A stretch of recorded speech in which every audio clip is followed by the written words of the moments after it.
Hello everyone, welcome to strategy trades. चलिए आज देखते हैं मार्केट एनालिसिस करके कि आज के दिन में क्या हुआ और कल के दिन में हम किस तरीके से काम कर सकते हैं। जैसा कि आप बैंक निफ्टी में देख सकते हो कि आज डोजी कैंडलस्टिक का फॉर्मेशन हुआ है और ये इस बात को दर्शाता है कि जिस जगह पे ओपन हुआ था उसी जगह पे मार्केट ने क्लोजिंग दिया है। ठीक है, तो दूसरी बात ये कहना चाहूँगा कि अगर आप ये देख सकोगे कि इस जगह पर लास्ट टाइम भी इसी तरह से इसने डोजी बनाया था, उसके बाद एक मार्केट ने बहुत ही बढ़िया रिवर्सल नीचे की तरफ दिखाया था, है ना। लेकिन एक चीज़ और है जिस पे हमें देखना बहुत ज़रूरी है। जैसे कि हमने लास्ट टाइम भी हमने ये बात किया था, जैसे कि ये हाई की रेंज में चल रहा है, तो मार्केट इसका मतलब ये है कि इस कितना मूव करेगा ये कोई नहीं जानता, है ना। हो सकता है कि मूवमेंट आपका 49,000 तक चला जाए, राइट। बट ये भी हो सकता है कि कल इसका मूवमेंट एक कैंडल जो है नीचे की तरफ बन जाए। ठीक है, तो मार्केट को हमें देखना है ये किस तरीके का मूवमेंट करता है, उसी के बाद ही हमें अपना डिसीजन लेना है। चलिए एक छोटे टाइम फ्रेम पर हम देखते हैं कि ये आज के दिन में किस तरह का मूवमेंट दिया है इसने। जैसे कि आप देख सकते हो कि आज मार्केट ने गैप अप खुला और उसके बाद खुलने के बाद अपसाइड एक मूवमेंट दिया। अपसाइड मूवमेंट देने के बाद उसने आज एक ऑल टाइम हाई बनाया बैंक निफ्टी ने, जो कि 48,715 के पास में गया और उसके बाद एक बढ़िया एक नीचे की तरफ में फॉल दिखाया। उसके बाद फिर वो साइडवेज ही रहा। तो ऐसा नहीं कह सकते कि मार्केट में बहुत ही बढ़िया और ज़बरदस्त मूवमेंट था, कि एक साइडवेज सा ही माहौल बना रहा है आज। ठीक है, तो हम कैसे काम कर सकते हैं, किस तरीके से कर सकते हैं कल के दिन में। तो पहला ये है कि देखिए, अगर मार्केट में ये वाला जो रेंज अगर आप देख रहे हो 48,500 का, अगर यहाँ पे तोड़ते हुए नीचे की तरफ आता है तो हम एक 48,400 तक का एक मूवमेंट कल पहला हम देख सकते हैं। उसके बाद अगर इसको भी तोड़ते हुए नीचे की तरफ आता है तो हम ये एक्सपेक्ट कर सकते हैं 48,300 का। ठीक है, और दूसरा ये है कि अगर मार्केट ऊपर की तरफ तोड़ते हुए 48,630 को तोड़ते हुए ऊपर की तरफ जाता है तो हम अपना एक मूवमेंट देखते हैं 48,715 के पास में। उसके बाद आगे तोड़ते हुए तो और भी जाता है तो फिर और नया हाई भी हम देख सकते हैं।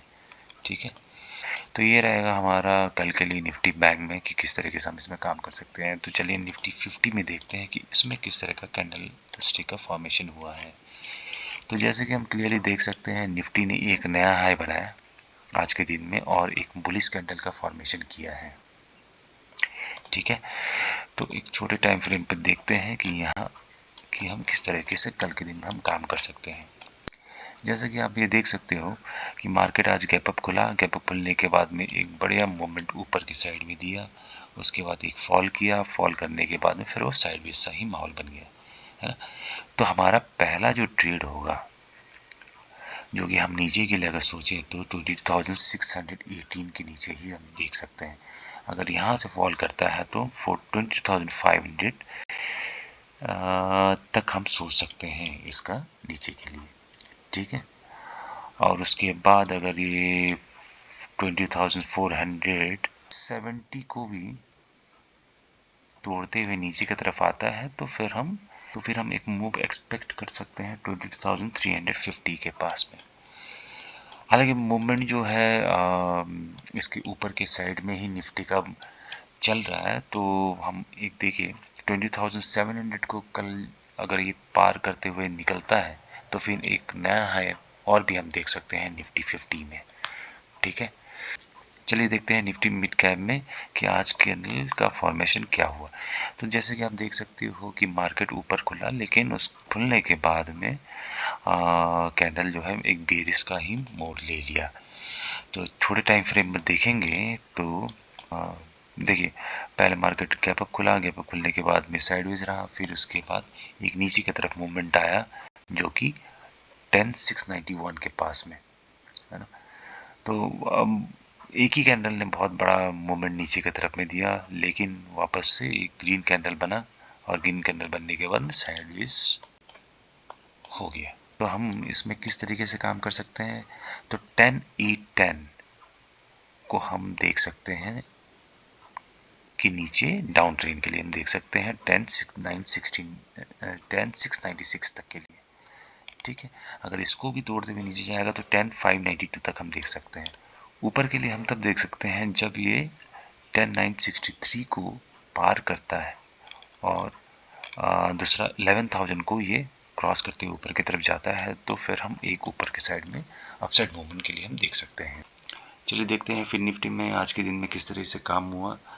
फिर निफ्टी में आज उसने ऑल टाइम हाई लगाया, बट ऑल टाइम हाई जाने के बाद में उसने एक डाउन साइड में आया और उसके बाद उसने एक डोजी कैंडल का फॉर्मेशन कर दिया डे टाइम फ्रेम पर, है ना। तो छोटे टाइम फ्रेम पर अगर हम देखें तो पहले तो कैंडल ने गैप अप खुला, गैप अप खुलने के बाद में नीचे आया, उसके बाद में एक साइडवेज सा ही माहौल रहा इसमें। उसके बाद धीरे धीरे करते हुए वो 21,670 तक में पहुंचा। पहुंचने के बाद में एक रिजेक्शंस लेके नीचे की तरफ आया, फिर वो साइडवेज का ही माहौल बना रहा। तो कल के दिन में हम कैसे कर सकते हैं, 21,670 को पार करते हुए ऊपर की साइड जाता है तो हम एक ऊपर के साइड में हम मूवमेंट देख सकते हैं। ठीक है, और दूसरा 21,550 के नीचे अगर ये आता है तो हम एक डाउन ट्रेंड के लिए भी हम देख सकते हैं 21,440 के पास में पहला, और उसके बाद इसको भी तोड़ते हुए अगर नीचे की तरफ आता है तो 21,235 तक हम देख सकते हैं। ठीक है, तो ये रहा हमारा कल के लिए। कल के दिन में किस तरीके से काम कर सकते हैं, कल हमें देखना पड़ेगा कि मार्केट गैप अप करता है या गैप डाउन करता है, या तो उसी जगह पे ये खुलता है, उसी के हिसाब से हमें अपने ट्रेड लेना है। ठीक है, चलिए थैंक यू।